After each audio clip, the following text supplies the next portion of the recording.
What's up guys, my name is BCBus and welcome to my Nostalgia series. In this series I'll be going through RuneScape content and items I couldn't achieve and always wondered about when I was younger.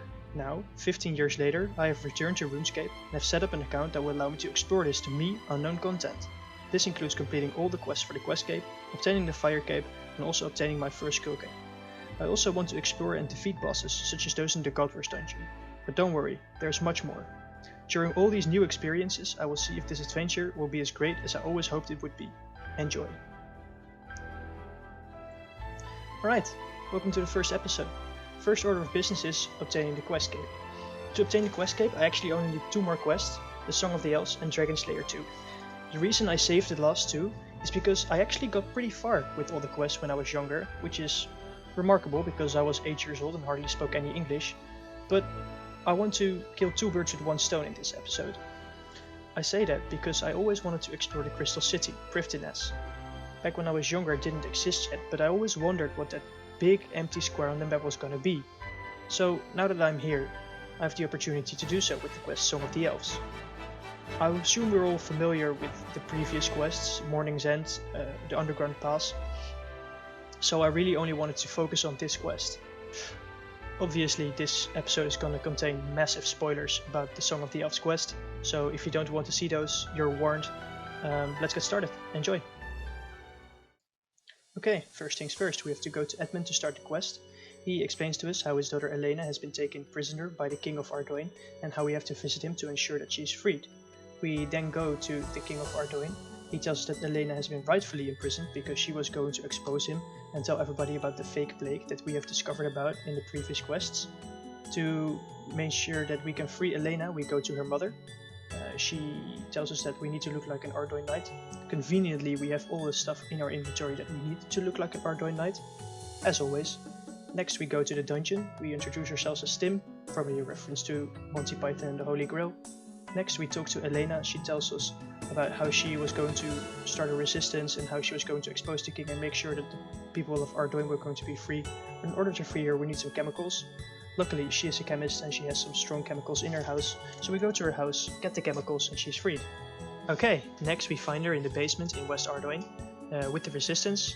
She tells us that the resistance is not powerful enough and not big enough to make any sort of resistance towards the king. So to do so we need to burn some food and annoy other people in Ardoin dressed as agents of the king.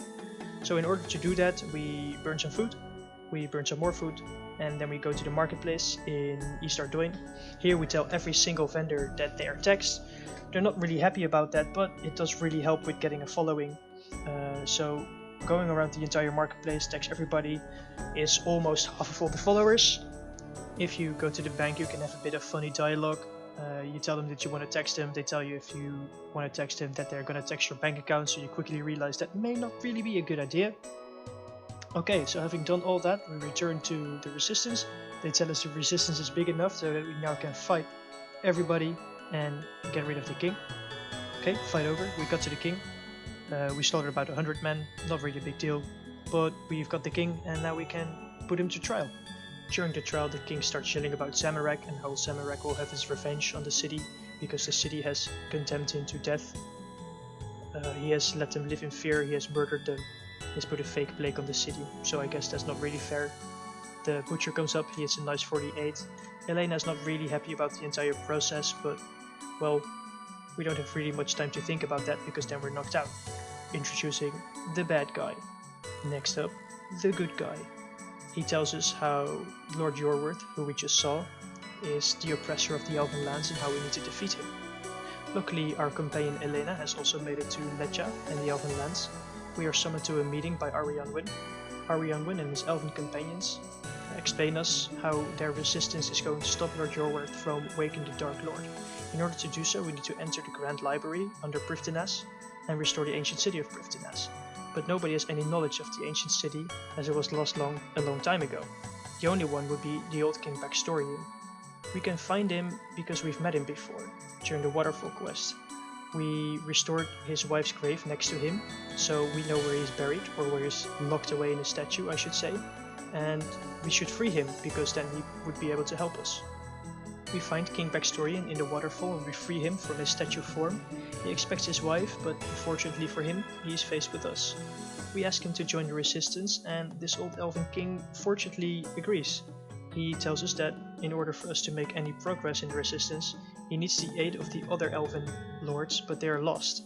But he might have some clues that will help us. Elder 1 found. Number 2 found. They say that I can go into the old library. Okay guys, I know I've been going quickly so far, but during this part I will go slowly so that you will see how you need to break the elven seals. Number 1. Number 2. Number 3. Number 4. Number 5. Severe PTSD to Morning's End Part 2. 6. 7. And the final one. I'm done. Okay, back in Lecce and explaining what has happened in the library.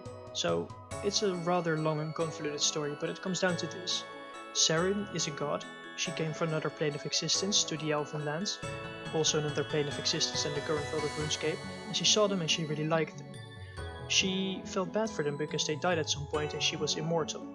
So in order to make them live longer, she kind of bound herself to them, and in that way they lived longer. But they still died, which caused her great pain because now they lived longer and she had a far greater emotional connection to them. In order to maybe find a solution to this pain, she kind of cursed them and fragmented herself, and a dark fragment from her was created in order to counteract the bond she created between the two. Unfortunately, this doesn't go to plan. The dark fragment turns herself against Sarin and she needs to be locked away. Yorworth, the evil guy, wants to free the dark fragment because he believes that a part of Sarin is imprisoned, which is technically the truth. The elves are shocked because Yorworth doesn't help Zamorak, an evil god, but Sarin, their own god. A lot of them are, well, confused and they don't really know what to do, especially Arianwin. Elder found. He was hiding in a tree and he's got antlers, very interesting. Another elder found. She was in the lake of Zolra and she's blind. We need to go and find an orb, so we find one in Yorworth's camp. We introduce ourselves as Tim once again. The elves try to stop us, but yeah, well, that doesn't really work out for them. They're done away with quickly. We find the orb in the chest. We find Iskoen in the woods. We suspect him of treason, but it ends up that he's actually an informant because he's got a spy in Yorworth's camp. The spy informs us, however, that there is actually a traitor from the Resistance, and that now Yorworth has found his way to Lecce, his secret elven village, and that he's taken all his forces. Baxtorian hands over the orb we just retrieved, and Arianwin is sided with Yorworth because actually he wants to free Sarin, his own god. He was so confused about Yorworth ending up helping Sarin that he joined him. Fighting Arianwin is pretty straightforward. You protect from range, he has something that will take away your prayers, but it's easily indicated and you can get them up straight away. He also has an explosive arrow you run away from, so he's done away with pretty easily. Another elder found. And we find the last elder, and she informs us that all the elders and the elves have gone to the underground pass to make sort of a last stand against Yorworth.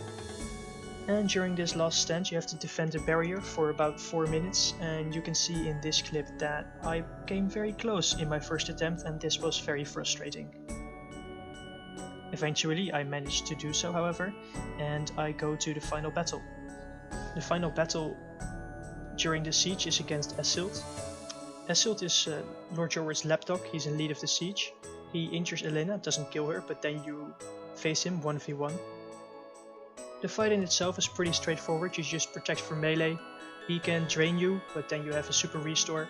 He also uses an attack in which he pushes you away and then quickly uses range. Here I try to go for range, but I choose my favorite prayers, my quick prayers, and so I don't actually choose range, which means he hits me for a 40 here.